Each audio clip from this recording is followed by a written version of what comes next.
travailler sur la question de l'humilité face au prochain. Comme je vous l'ai dit ce matin, l'humilité face au prochain, c'est peut-être plus compliqué que l'humilité face à Dieu, même s'il y a un lien entre les deux. Parce qu'évidemment, qui dit l'humilité face à Dieu dit aussi l'humilité face au prochain. C'est un seul et même amour, nous dit le Seigneur.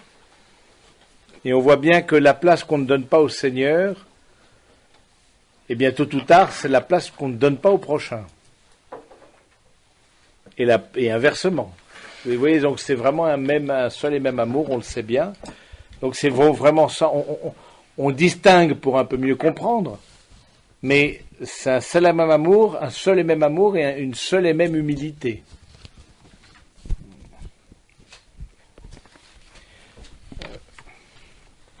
L'humilité face au prochain, c'est en quoi ça peut consister? C'est saint Augustin qui nous dit qu'au fond, l'humilité consiste à dire que le péché commis par un autre, moi aussi, je peux le commettre en raison de ma fragilité, même si je ne l'ai pas commis parce que j'ai été d'une manière ou d'une autre protégé. Je crois que la première humilité face au prochain, c'est la miséricorde. C'est pas difficile de voir les défauts des autres. Et donc, la miséricorde va être l'expression de l'humilité face au prochain.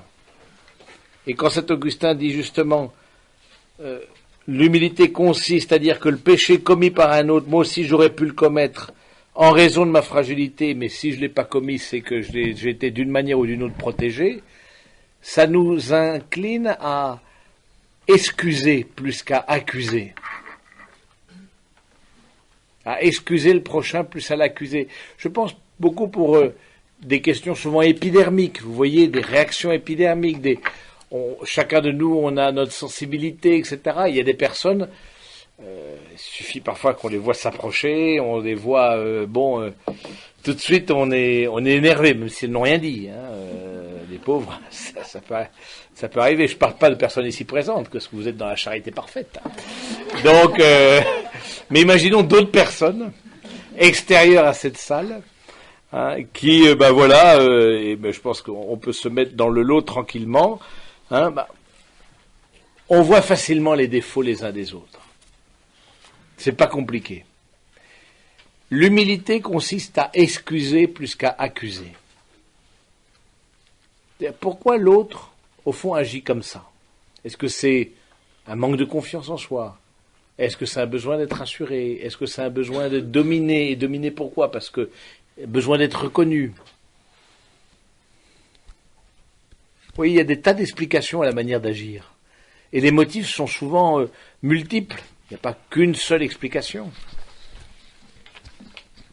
J'étais pendant des années aumônier de prison et ça m'a beaucoup aidé justement à être en face de personnes qui avaient commis le mal de façon grave. C'est en Amérique latine. Donc commis le mal, casser des vies, briser des familles. Vraiment de façon très grave. Donc là, c'est vraiment des personnes avec un passé lourd. Et en même temps, je ne pouvais pas ne pas m'empêcher, en côtoyant ces personnes au quotidien, de me dire, elles sont comme moi. Et moi, je suis comme elles. T'es poli, sympathique, pour certaines, proposant un café, proposant un siège quand je les visitais dans les cellules. Et ça m'a servi de leçon parce que, au fond, les humanités que j'avais en face de moi étaient comme la mienne. Bon, mais quand on lisait ensuite tout le dossier juridique et ce qui faisait matière au procès, il y avait les poils qui se hérissaient de peur parce qu'on se disait mais cette personne-là, elle a été capable de ça. Tout le casier judiciaire, des condamnations antérieures. Donc, je trouve ça, à mon avis, ça m'a beaucoup servi parce que de cette manière, dans la prison, on trouve en condensé ce qu'on trouve ailleurs. En condensé dans le sens où, bien sûr, c'est des réalités beaucoup plus dures, beaucoup plus graves, des faits beaucoup plus graves, mais on trouve ailleurs de façon diluée, avec des exaspérations épidermiques, avec des manques de patience, avec Parce que tout simplement, on n'accepte pas l'autre dans son caractère. Et le travail, on dit oui, mais l'autre n'a qu'à changer. D'accord. Mais tous les saints diront l'inverse. Vous n'avez qu'à changer. C'est d'abord soi-même qui avons à nous convertir. Alors peut-être que l'autre aussi, mais de se dire si je n'accueille pas telle personne, pourquoi je ne l'accueille pas? Pourquoi je suis dans une attitude de certaine manière de rejet? Ou de manque d'accueil, de fermeture, parce qu'on est tous très bien élevés, donc voilà, on va mettre les formes pour pas trop que ça se voit.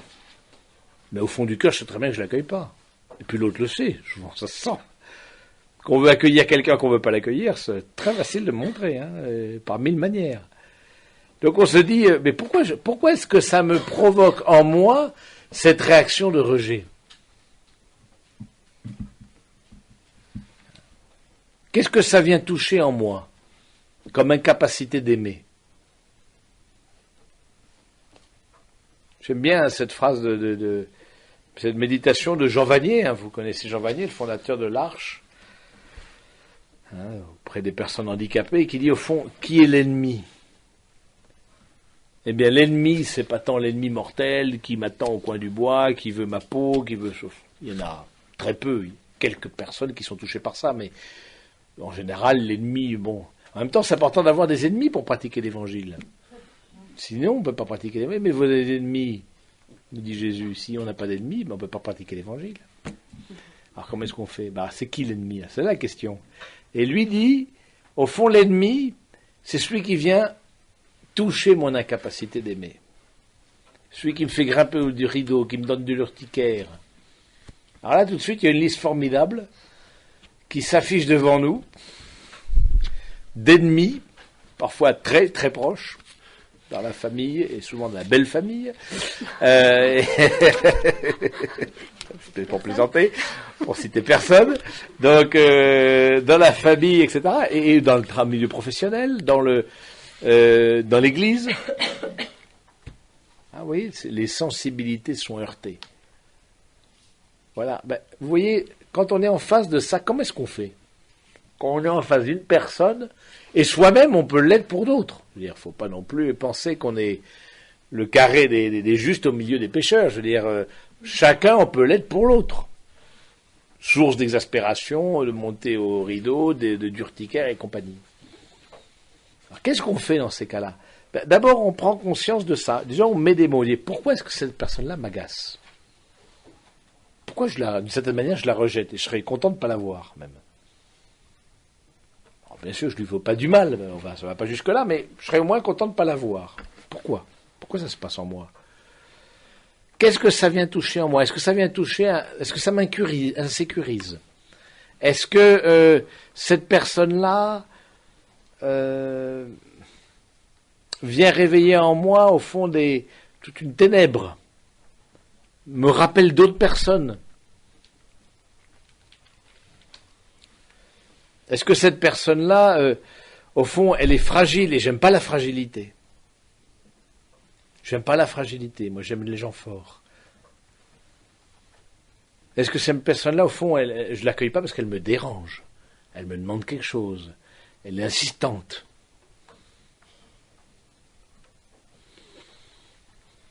Bon, et on peut continuer comme ça, toute une kyrielle de raisons.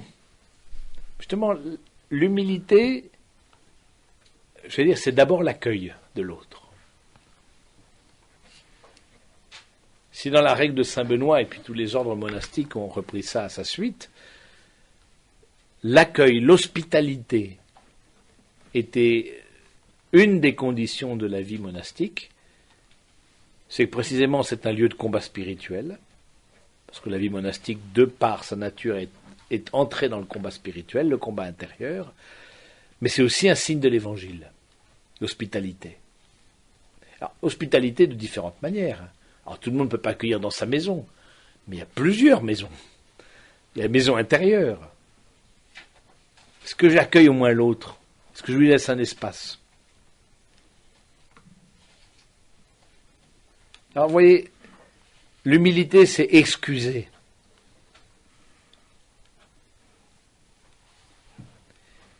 Et puis saint Paul il dira encore plus loin. Reconnaissez que les autres sont supérieurs à vous-même. Ah, ça se complique. Reconnaissez que les autres sont supérieurs à vous-même. Alors, il disait, revêtez-vous d'humilité les uns envers les autres. C'est très fréquent dans les phrases de saint Paul, dans les épîtres. Ça veut dire quoi de considérer les autres supérieurs à soi-même? C'est, au fond, de voir le positif dans l'autre, d'avoir une bienveillance. Reconnaître les autres supérieurs à soi-même, c'est d'avoir une bienveillance. C'est aussi une forme d'hospitalité.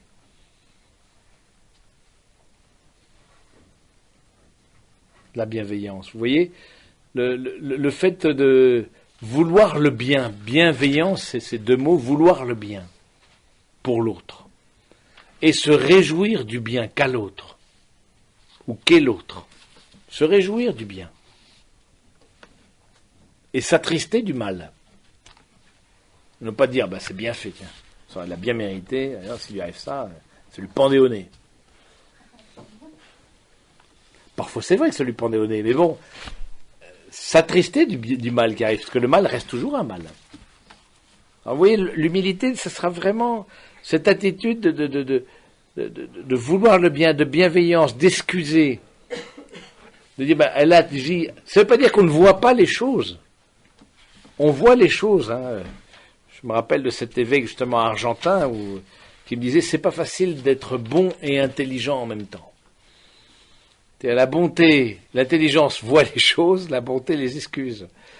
Donc, c'est un peu compliqué. Quand on voit les choses, et en même temps qu'il faut excuser les choses qu'on voit, et en même temps, c'est l'attitude du Seigneur envers nous, qui est à la fois évidemment bon et intelligent. Et que les difficultés relationnelles sont toujours des difficultés personnelles. Il faut vraiment s'enraciner. Peut-être l'autre a un problème, oui, mais moi, j'ai d'abord à me convertir.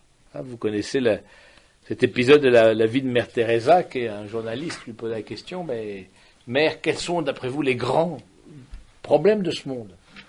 Il y en a deux. Il y a vous et il y a moi.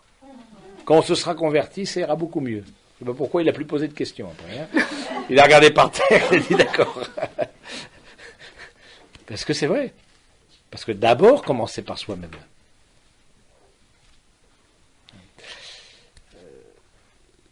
Donc l'humilité, c'est la miséricorde. La miséricorde, au fond, c'est avoir du cœur pour la misère. Et de se dire que le mal que l'autre, comme nous disait saint Augustin, le mal que l'autre a commis, j'aurais pu aussi le commettre.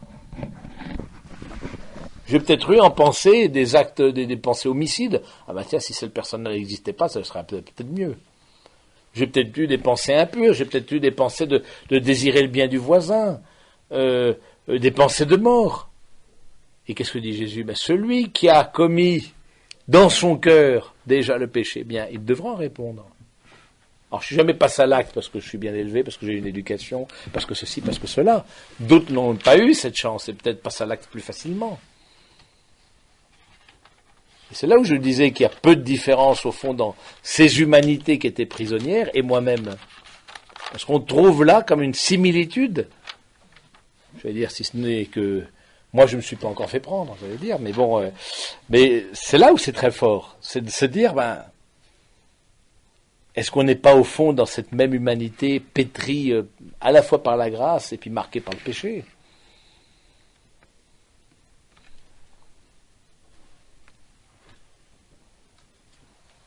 Ce qui n'empêche pas, vous voyez, aussi quand on note la fragilité de l'autre, aussi de corriger. Ce qu'on appelle dans la vie religieuse la correction fraternelle. La correction fraternelle, il faut qu'elle soit plus fraternelle que correction en général. Et donc c'est de dire aussi à l'autre, mais comment dire à l'autre? Parce qu'on doit aussi aider l'autre à sortir de... Comment dire à l'autre? Et là, je crois qu'il y a une manière de dire particulière, c'est, au lieu d'accuser, de dire, voilà, telle chose, j'ai du mal avec telle chose. Par exemple, tu critiques toujours tout. Dès qu'on parle avec toi, ou dès qu'on parle avec toi, on parle d'argent. Les gens qui ne parlent que d'argent. voilà, qui ne font que critiquer.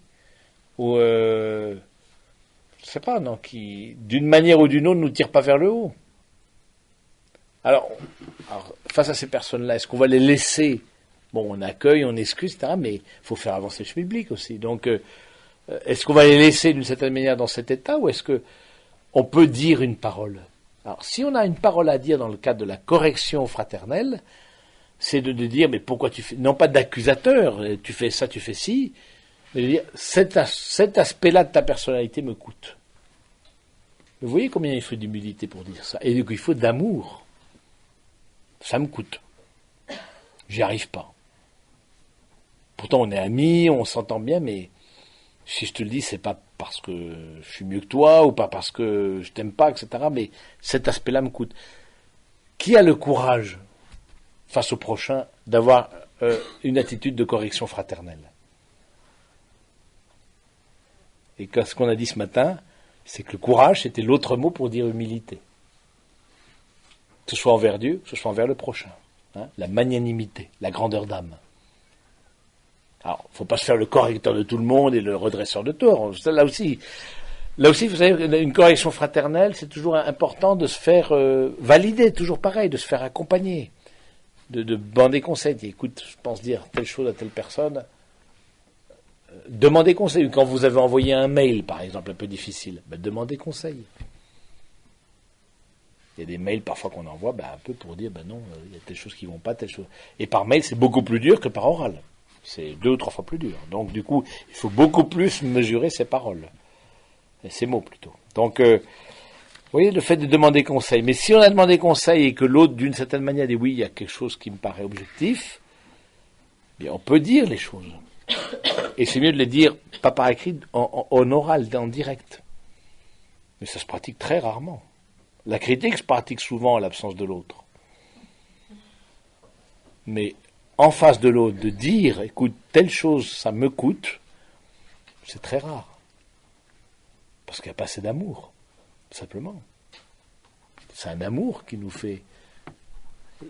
Et au contraire, je vais dire, la sainteté consiste à dire, dites-moi surtout si j'ai des choses à corriger, dites-le moi. Dites-le moi. Vous me rendrez service.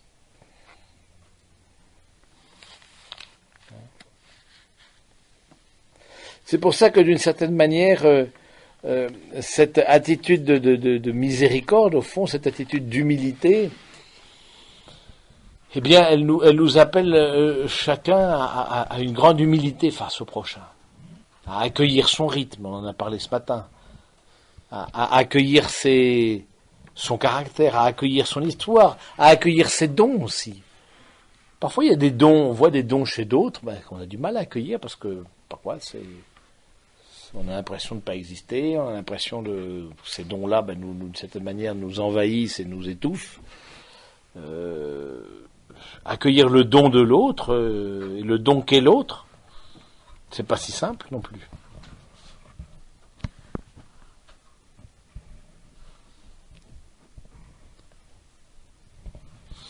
Et on grandit dans cette humilité face au prochain en prenant conscience de combien le Seigneur a été miséricordieux envers nous. C'est toujours cette relation à Dieu. Quand Dieu est à sa place, il y a beaucoup de choses qui sont à leur place. Tout trouve sa place. Et c'est parce que j'ai conscience, que le Seigneur a été patient avec moi, qu'il a attendu que je revienne, qu'il a attendu que... C'est parce que j'étais conscient de ça, je serai aussi patient, je serai accueillant, je serai... vous connaissez la parabole des 2 débiteurs avec celui qui devait 10 000 pièces d'argent, etc. Et le maître le pardonne, etc. Et l'autre qui lui devait 2 pièces, et il attrape au collet, rends-moi rends-moi tout, etc. Alors que l'autre demande au contraire un délai. Et cette parabole est intéressante parce qu'elle nous rappelle justement, face au Seigneur, combien on lui doit tout et combien parfois on est trop exigeant face aux autres. Donc l'humilité, c'est la miséricorde. L'humilité aussi, je trouve, se laisser aider. Se laisser aimer, c'est se laisser aider. Vous voyez, c'est voire demander de l'aide.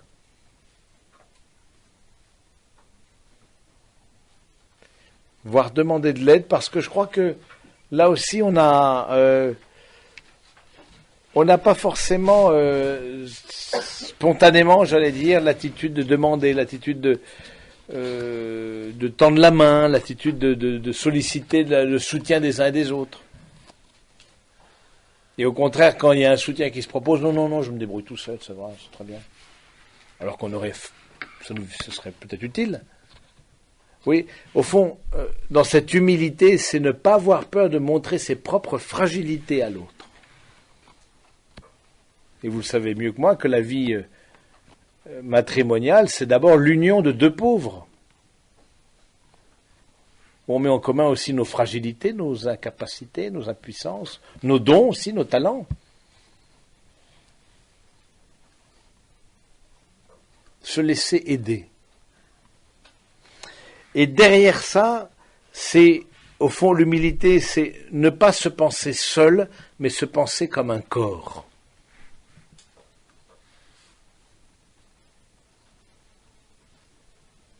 Et on voit bien que nos sociétés qui ont occidentales, qui ont évacué Dieu et qui ont remis ça strictement à la phase, disons, au domaine privé de chacun, eh bien, on voit des grandes solitudes derrière ça.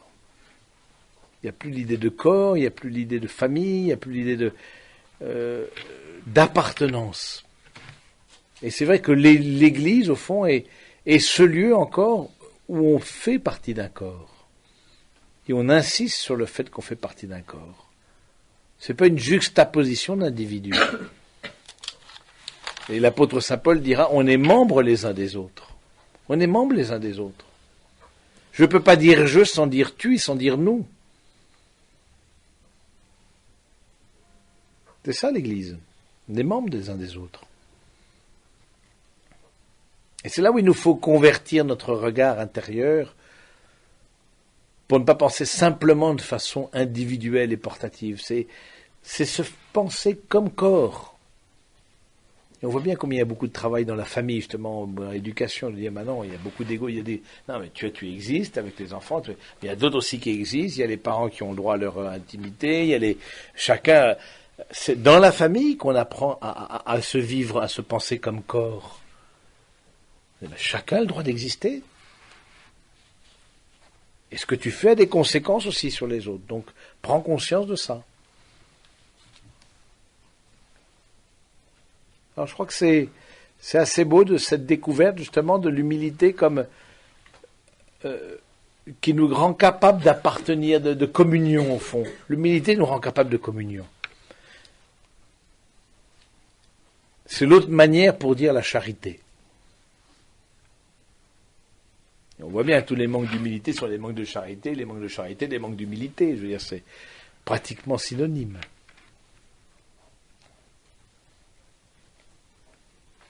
Alors, c'est important de voir dans la communion, par exemple, est-ce qu'on en fait une priorité dans notre vie, la communion? Est-ce qu'on en fait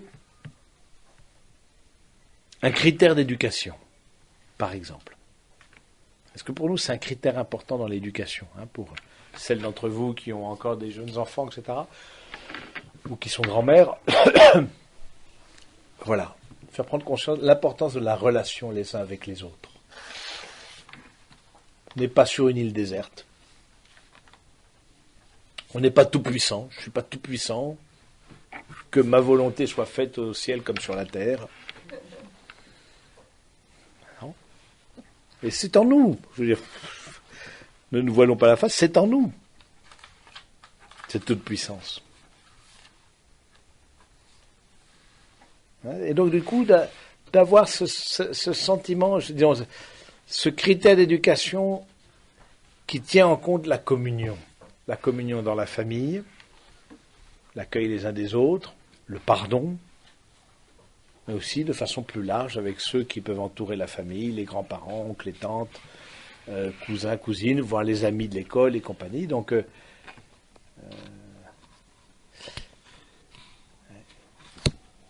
d'avoir souci de la communion. Et on voit bien que, au fond, cette communion, ça consistera justement à souligner ce qui est positif dans l'autre. Non seulement excuser plutôt qu'accuser, mais souligner le positif. Et ça, c'est aussi une manière d'être humble. Encourager. Et il y a des formes d'éducation qui, au contraire, attaquent les gens intelligents, par ailleurs. Dès qu'ils voient un truc, ils ont la capacité de voir ce qui ne va pas. C'est-à-dire le point noir dans la page blanche. Il y a 10 millions de points blancs, mais il y a un point noir. Tac, tout de suite.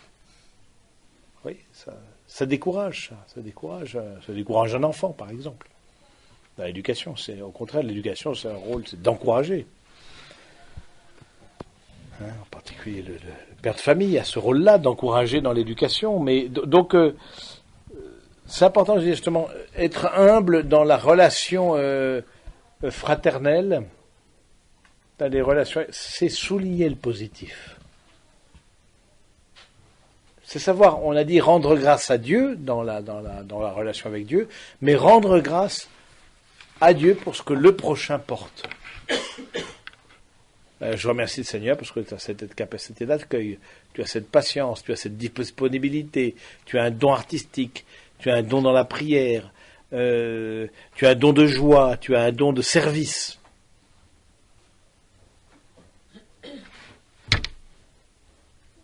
C'est important de souligner les dons les uns des autres. On le fait que trop peu. Et de remercier le Seigneur, c'est pas pour s'enorgueillir, c'est à la plus grande gloire de Dieu. C'est-à-dire que ces dons-là, que n'as-tu que tu n'aies reçu?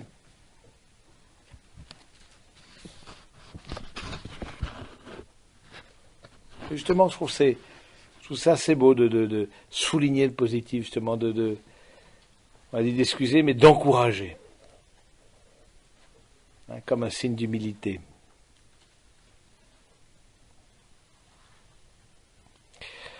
Un signe d'humilité aussi face au prochain, c'est d'accueillir les fragilités les uns des autres. C'est l'apôtre Saint Paul aux Galates, Galates 6.2 qui dit portez les fardeaux les uns des autres et vous accomplirez la loi du Christ. D'accueillir les fragilités les uns des autres. Les défaillances, les actes manqués. Vous voyez, c'est cette attitude qui va, accueillir la limite de l'autre.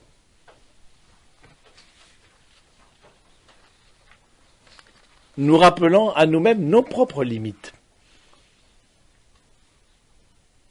nos propres incapacités.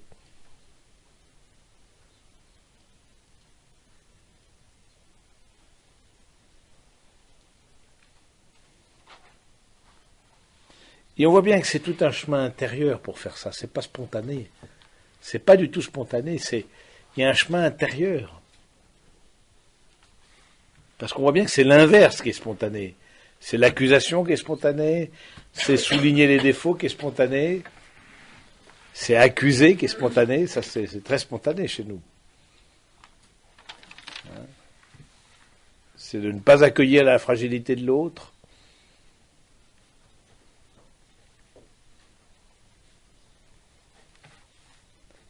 Et c'est vrai qu'on peut, de cette manière, juger notre vie spirituelle à la capacité qu'on a d'accueillir la fragilité de l'autre. De même une société, d'accueillir des personnes fragiles, personnes handicapées, personnes vieillissantes, malades, etc. C'est les critères évangéliques à partir desquels on peut, d'une certaine manière, évaluer une société. Donc, ça veut dire que dans l'humilité, il y aura quelque chose à porter, vous voyez. C'est pas du spontané. Il y a quelque chose à porter, il y a quelque chose à travailler. Si c'était si spontané, ça se saurait. Quelque chose à porter, il y a quelque chose à supporter. Et c'est là où il faut du courage pour avoir de l'humilité face au prochain. Un courage mu par l'amour de Dieu.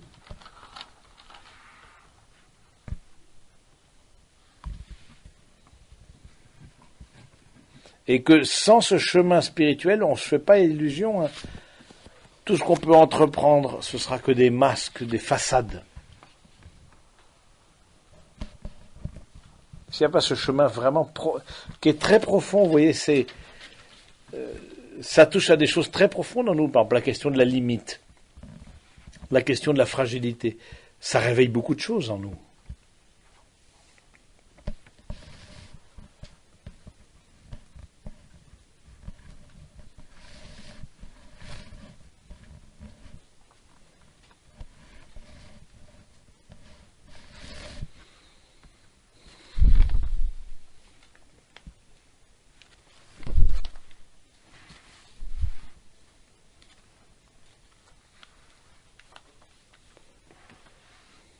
Et de même, l'humilité face au prochain, c'est d'accueillir parfois les reproches qu'on nous fait, que le prochain nous fait, nous souligne, ben écoute, il me semble que telle chose, ben voilà, même s'il n'y a pas forcément toutes les formes possibles de délicatesse, ben les accueillir.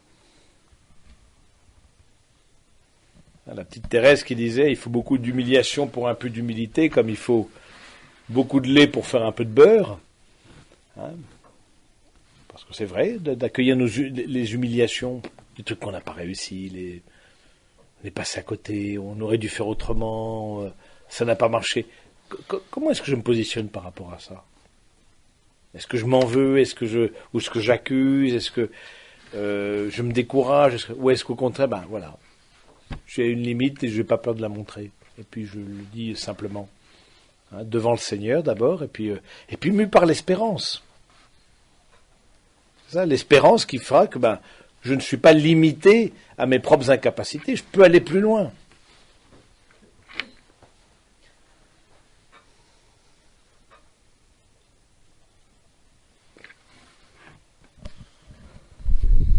Alors pour terminer, j'aimerais bien vous citer des petites citations comme ça par exemple, Saint François de Sales, c'est intéressant, Saint François de Sales, c'est vraiment un très grand saint, je ne sais pas si vous avez l'habitude de le fréquenter habituellement, hein, Saint François de Sales qui nous dit, eh bien, humilité à l'intérieur, simplicité à l'extérieur.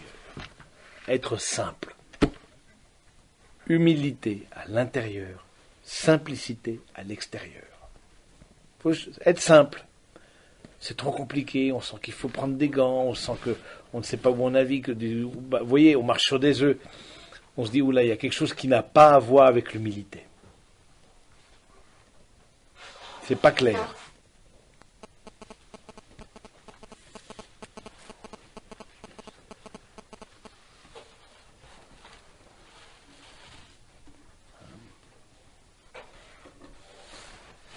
Quelques autres citations, hein. Saint Jean Chrysostome qui nous dit « La connaissance de soi est l'effet de l'humilité, elle en est aussi la cause. » C'est intéressant, plus on se connaît,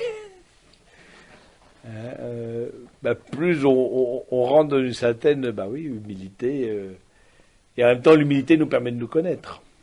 Il y a des aveuglements, il y a beaucoup d'aveuglements dus à l'ego, aux égos surdimensionnés. Les gens sont complètement aveuglés sur eux-mêmes, complètement. Oui, l'humilité donne une intelligence supérieure. Vous voyez, ça permet, intelligence, c'est intus legere, c'est-à-dire lire à l'intérieur d'eux. L'humilité, ça permet de lire à l'intérieur des événements, à l'intérieur des personnes, des circonstances. Toutes personnes sont complètement aveuglées obsédées par leur ego, en adoration devant elles. Des personnes comme ça, on voit certaines personnes publiques, par exemple, certaines personnes, on voit bien très incapables de se remettre en cause. Bon.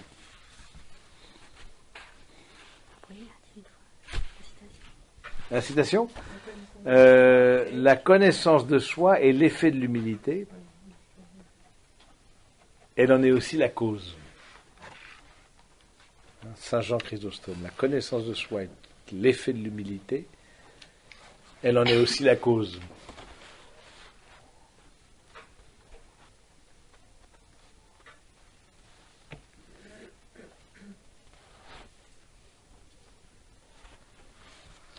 Et ce même Saint Jean Chrysostome disait l'humilité, c'est se prendre pour ce que l'on est, rien de plus. J'ajouterai rien de moins. Vous voyez? Je pense qu'on c'est pas de dire je suis nul, c'est pas de dire de se rabaisser, voilà.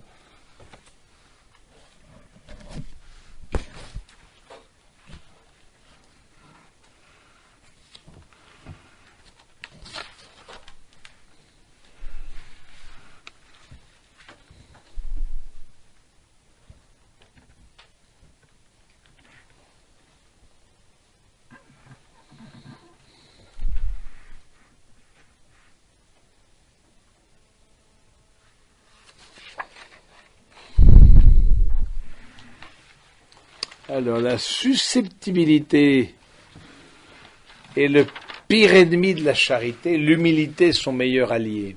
C'est pas mal ça. Hein, la susceptibilité, le pire ennemi, susceptibilité, voilà. N'appelons pas susceptibilité chez les autres ce qu'on appelle sensibilité chez nous. Je ne sais pas si vous voyez ce que je veux dire.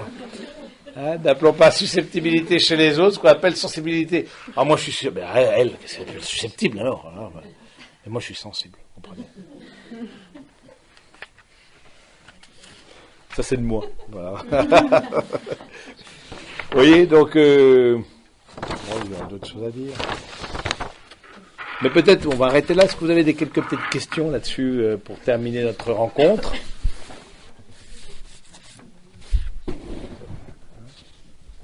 Vous pouvez regarder, il y a les degrés de l'humilité, comme il y a les degrés de l'orgueil chez Saint Bernard, par exemple.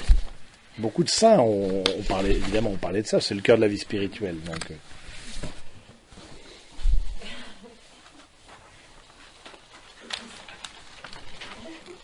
on raconte par exemple un apophthegme des pères du désert. Apophthegme, c'était des histoires, des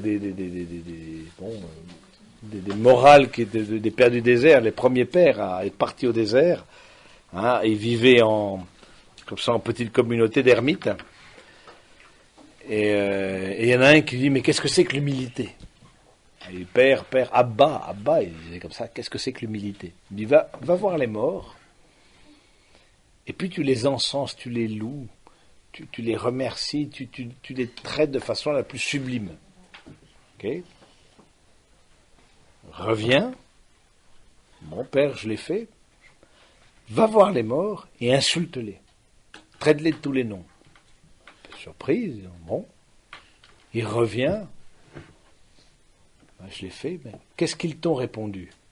Rien, toi, va et fais de même. Le type, après, il avait qu'à se tenir tranquille. L'humilité, c'est les apophthegmes, c'est dire, c'est pour dire au fond, c'est ni être sensible à la louange, ni être sensible aux critiques. Je veux dire, c'est restez simple. Simple. Est-ce que vous avez des questions, mesdames?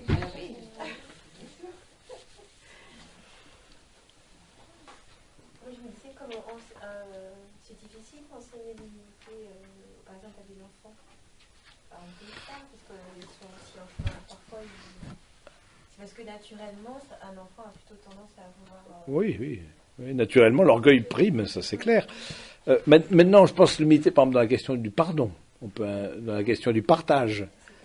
C'est des choses concrètes, vous voyez, c'est de dire, à un enfant, on peut l'enseigner, l'humilité, par le pardon, par le partage, par la miséricorde, le fait d'excuser.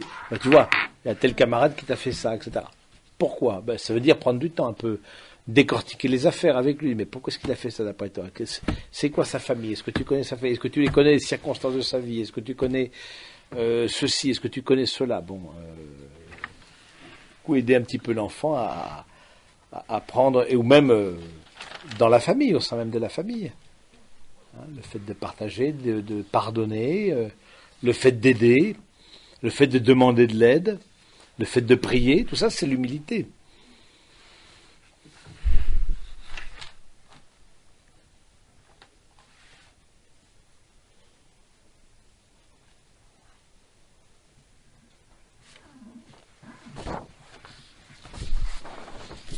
Vous avez d'autres questions?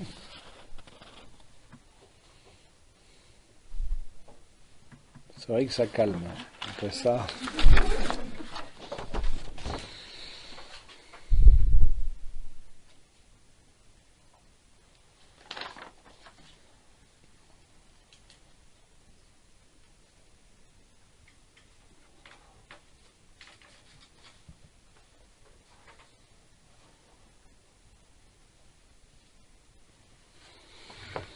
Non, pas de questions. Ça, tout est clair, net et précis.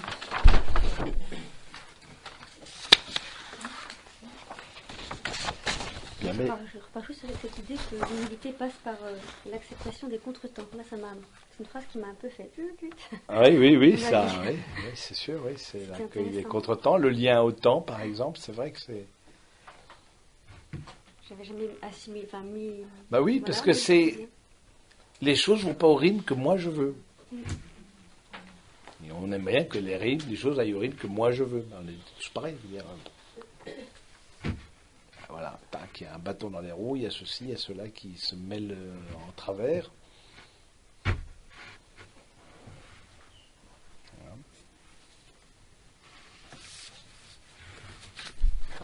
Moi, ce que j'ai du mal, c'est quand on me dit que je suis pas contre, mais j'ai du mal à faire comme Dieu, c'est Dieu qui me maintient. Comment vous dites ? Dans l'existence. Voilà. Ah oui, ça c'est capital. C'est Dieu qui me maintient dans l'existence, ah oui. Vous avez du mal, pourquoi? Parce que vous pensez que... Vous disiez aussi les Lumières, non? L'époque des Lumières. À l'époque des Lumières disait au fond qu'au fond c'était la pichenette originelle, c'est-à-dire que au fond Dieu avait créé le monde, mais maintenant bon, grosso modo il s'en désintéresse. C'est quoi ça? C'est la philosophie? Ça c'est la philosophie, c'est la philosophie des Lumières, vous voyez. Entre autres Voltaire, hein, c'était le génial horloger, il appelait Dieu le génial horloger, donc toute la nature est comme une horloge, etc. C'est lui. Mais une fois qu'il a lancé le mécanisme, c'est fini. Il s'en occupe plus. Et nous disons non. Non seulement Dieu a initié la création, c'est donc en permanence nous sommes dans son amour. C'est-à-dire nous sommes maintenus en vie dans son amour. Alors c'est vrai que c'est une réalité qui n'est pas si évidente. En même temps, je comprends la question. Hein, c'est pas si évident à... Parce qu'on ne le perçoit pas, moi non plus. Hein, je ne perçois pas. Je veux dire, c'est pas habituel de percevoir ça. Mais en même temps... parce que si Dieu, c'était simplement la pichenette, c'est-à-dire le coup d'envoi, clac, hein, comme au bille, tac, on donne un coup sur la bille, puis le route, puis jusqu'à... Voilà. De certaine manière, Dieu n'a plus rien à voir dans ma vie, quoi. Je veux dire, il est de son côté, moi du mien. Ça, la difficulté, c'est que si c'est un Dieu horloger, hein, comme le présentait Voltaire, en tout cas, hein, le grand horloger, mais il n'y a pas vraiment... bon, il a mis en route, mais ensuite, c'est bon, voilà. Je me dis, on est soutenu dans l'existence. Alors, c'est un petit peu abstrait, parce que c'est vrai que ça renvoie pas à beaucoup de choses. C'est plutôt des mystiques qui nous ont un peu appris ça, de gens qui ont perçu à quel point l'amour de Dieu avait à voir avec notre vie. Et sans moi, vous ne pouvez rien faire. Il y a quand même la parole de Dieu qui est très claire. Alors, sans moi, vous ne pouvez rien faire. C'est vraiment, je vous soutiens. L'histoire du soutien, ça peut être aussi un peu l'histoire de Noé. Oui. Si on se rappelle l'histoire de Noé, il lui a pas forcé la main, oui. Mais il l'a encouragé, il lui a dit de bien faire attention à son embarquement, oui. de bien manger, oui. d'apporter assez à manger. En fait, et lui qui ferme la porte, c'est lui qui ferme la porte. Oui, tout à fait, l'arche, oui, c'est intéressant ça. Ok, il envoie le déluge, il envoie, oui. Mais il prend soin. Il prend soin, oui, il l'accompagne. Quelques-uns. Oui, tout à fait. Et tout à fait. il les accompagne pour que la traversée se passe oui, bien. se passe bien, oui, oui, tout à fait. Ah oui, c'est... Mais là, c'est non seulement prendre soin, c'est encore plus fondamental, c'est de dire on est maintenu dans l'existence, c'est-à-dire on est... Oui, oui, on est soutenu par la grâce de Dieu. C'est-à-dire, on est... Non seulement Dieu est prévenant avec nous, mais d'une certaine manière, sans moi, vous ne pouvez rien faire. C'est-à-dire, c'est la communion, c'est ça, c'est la communion, c'est la... Et que hors de la communion, avec Dieu, le Seigneur ne nous laisse pas tomber, mais en tout cas, si intellectuellement on imaginait que Dieu cessait de penser à nous, de nous aimer, mais on tombe dans le néant. Et le néant, c'est vrai que c'est un peu abstrait à comprendre, c'est des choses, mais c'est intéressant parce que du coup, ça nous fait aussi relativiser notre propre existence. Vous voyez, ça nous met à notre juste place, nous met dans. Ça me dit aussi que même les contretemps, je veux dire, c'est pas Ouais. grave. Ben voilà, ça Parfois, vient de ça entre autres. Parfois, enfin, moi je me disais que si ma vie n'était pas idéale comme ça, Oui, un contretemps c'est une catastrophe. Quoi. oui, Alors que maintenant, le contretemps, voilà. voilà. C'est une bifurcation. C'est une bifurcation.